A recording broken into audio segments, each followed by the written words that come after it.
ओम हन हनुमते नमः। ओम हन हनुमते नमः।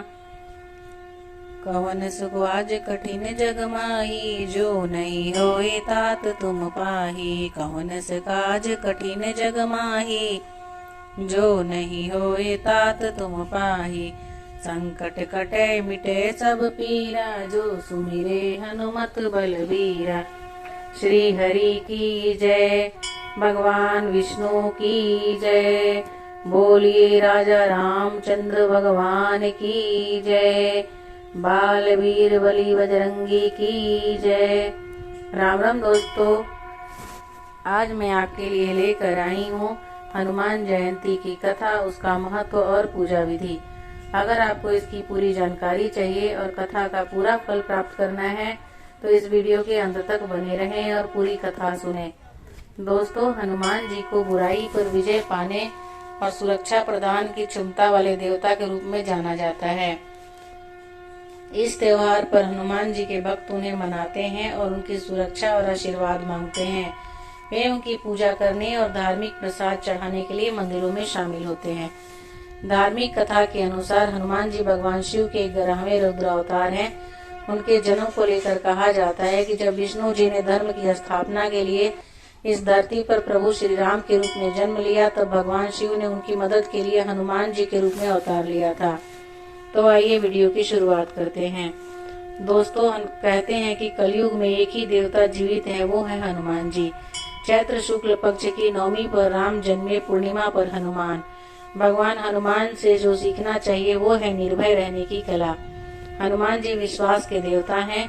विश्वास दोनों तरह से हो, परमात्मा पर भी और स्वयं पर भी, बाहर भी और भीतर भी। भरोसा ही एकमात्र चीज है जो सूर्य को मुंह में रख लेने से लेकर समुद्र लांघने तक के काम करवा लेता है।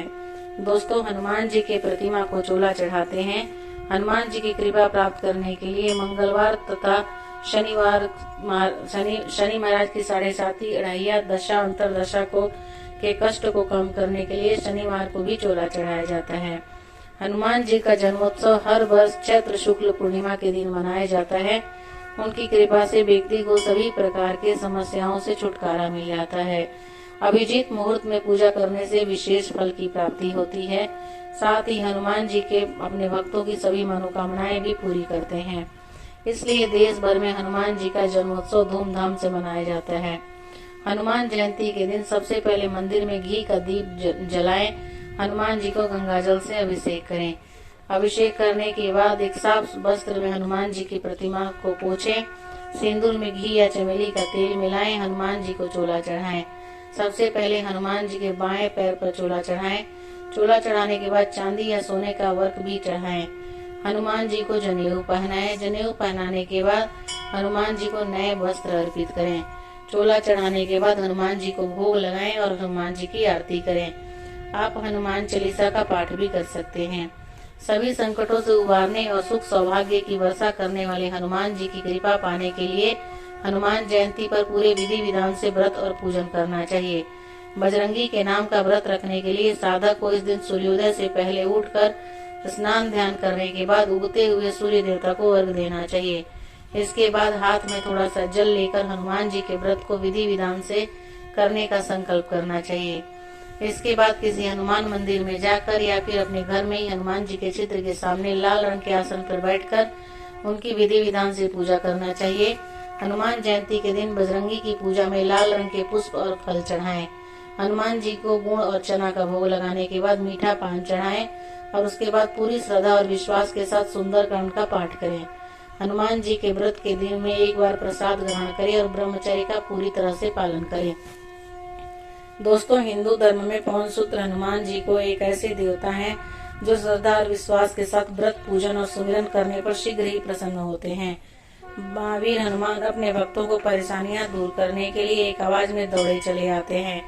हिंदू मान्यता के अनुसार बजरंगी के भक्त के पास कभी भी बुरी बलाएं नहीं भटकती है और वह अपनी सभी ज्ञात अज्ञात शत्रुओं पर विजय प्राप्त करते हैं। हनुमान जयंती का विधि विधान से व्रत रखने वाले साधक के घर में पूरे साल सुख और सौभाग्य बना रहता है। दोस्तों, हनुमान जी के जन्म के विषय में एक कथा है कि समुद्र मंथन के बाद जब भगवान शिव ने भगवान विष्णु का मोहिनी रूप देखने को कहा था तो उन्होंने समुद्र मंथन के दौरान देवताओं और असुरों को दिखाया था। उनकी बात का मान रखते हुए भगवान विष्णु ने मोहिनी रूप धारण कर लिया। भगवान विष्णु का आकर्षण रूप देखकर शिव जी आकर्षित होकर कामतुर हो गए और उन्होंने अपना वीर गिरा दिया, जिससे पवन देव ने शिव जी के बानर राजा केसरी की पत्नी अंजना के गर्भ में प्रविष्ट करा दिया। इस तरह माता अंजना के गर्भ से बानर रूप में हनुमान जी का जन्म हुआ। उन्हें शिव के 11वां अवतार का रूप माना जाता है। एक और कथा के अनुसार अयोध्या के राजा दशरथ ने पुत्र की प्राप्ति के लिए यज्ञ किया था। अग्नि देव को प्रसन्न करने के बाद उन्होंने दैवीय गुणों वाले पुत्रों की कामना की। अग्नि देवता ने प्रसन्न होकर दशरथ जी को एक पवित्र हलवा या खीर दिया, जिसे तीनों पत्नियों में बांटने को कहा।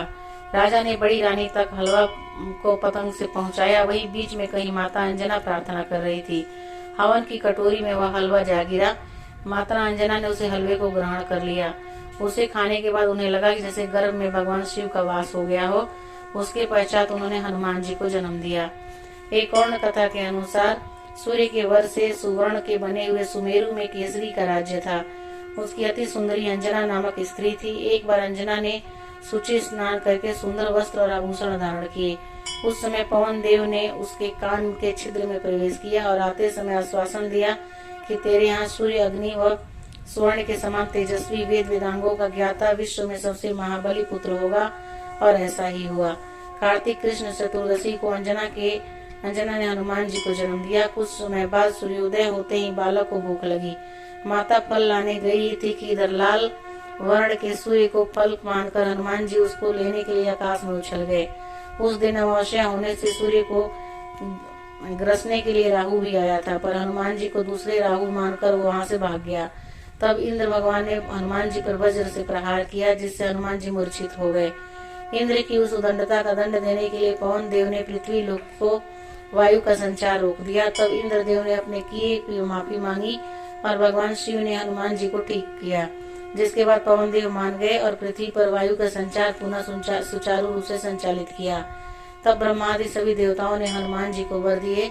इस प्रकार के वरों के प्रभाव से ही आगे जाकर हनुमान जी के अमित पराक्रम में काम आए।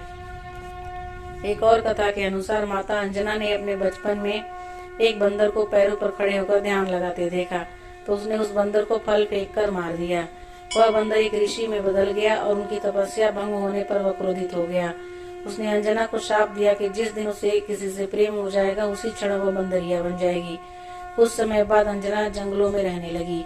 वहाँ उसकी भेंट केसरी से हुई, जिससे प्रेम होने पर वह बंदरिया बन गई। और केसरी ने अपने बारे में बताते हुए अंजना को बताया कि वह बंदरों का राजा है। केसरी की ओर से प्रस्ताव रखने पर अंजना मान गई और दोनों का विवाह हो गया। अंजना ने घोर तपस्या कर भगवान शिव से उनके समान एक पुत्र मांगा। दोस्तों, हनुमान जी की आराधना करने और जीवन में हर तरह की बाधाओं से मुक्ति पाने के लिए बजरंग बाण का पाठ करना भी बहुत कारगर उपाय है। शास्त्रों में हनुमान जयंती का विशेष महत्व होता है। साल भर में हनुमान जयंती 2 बार मनाई जाती है। पहला चैत्र पूर्णिमा की तिथि को और दूसरा कार्तिक पूर्णिमा की तिथि को हनुमान जन्मोत्सव के रूप में। कुछ जगहों पर हनुमान जन्मोत्सव के पूर्व को कार्तिक पूर्णिमा तो कुछ जगहों पर चैत्र पूर्णिमा के दिन भव्य और विशाल रूप में मनाए जाने की परंपरा है। इस बार चैत्र पूर्णिमा पर हनुमान जन्मोत्सव का पर्व 12 अप्रैल को है। हनुमान जयंती का उत्सव भगवान हनुमान को समर्पित होता है, जो शक्ति, भक्ति और निष्ठा के प्रतीक माने जाते हैं। मान्यता है कि भगवान हनुमान ने हिंदू धर्म के महाकाव्य रामायण में महत्वपूर्ण भूमिका निभाई, जहाँ उन्होंने रावण के विरुद्ध लड़ाई में भगवान राम की मदद की थी। उन्हें भगवान शिव के 11वें अवतार के रूप में भी माना गया है। हनुमान जयंती के उत्सव से भक्त अपनी कृतज्ञता व्यक्त करते हैं और भगवान हनुमान से आशीर्वाद मांगते हैं। मान्यता है कि भगवान हनुमान की पूजा करने से व्यक्ति अपनी राह में आने वाली बाधाओं को पार कर सकता है और जीवन में सफलता प्राप्त कर सकता है। इस त्योहार से भी लोगों में एकता और भाईचारे को बढ़ावा मिलता है, क्योंकि भक्त समूह में एक साथ भगवान हनुमान की जयंती मनाते हैं। हनुमान जयंती हिंदुओं के लिए बहुत महत्वपूर्ण होता है, क्योंकि यह अच्छाई और विजय का प्रतीक है। भगवान हनुमान शक्ति, साहस और शक्ति का प्रतीक माने जाते हैं और उनकी शिक्षाएं आज के दौर में भी महत्वपूर्ण है। हनुमान जयंती का उत्सव लोगों को धर्म के माध्यम से उन्नति की ओर ले जाने का संकेत होता है और न्याय के लिए सदैव खड़े रहने को प्रेरित करता है। हनुमान जयंती हिंदुओं के लिए एक महत्वपूर्ण त्योहार है जो उनके धार्मिक और सांस्कृतिक विश्वास में एक महत्वपूर्ण स्थान रखता है। इस त्योहार का उत्सव लोगों को भगवान हनुमान के प्रति उनकी पूजा और अर्पण करने का मौका देता है, जिससे वे खुशहाल और समृद्ध जीवन के लिए उनकी आशीर्वाद की प्रार्थना कर सकते हैं। तो दोस्तों, हनुमान जयंती की कथा, उनके जन्म की कथा, उनकी पूजा विधि महत्व आपको कैसी लगी, आप कमेंट करके जरूर बताइएगा। अगर आप मेरे चैनल पे नए हैं और अभी तक सब्सक्राइब नहीं किया है तो आप मेरे चैनल को जरूर सब्सक्राइब कर लीजिए, ताकि मैं जब भी कोई वीडियो डालूं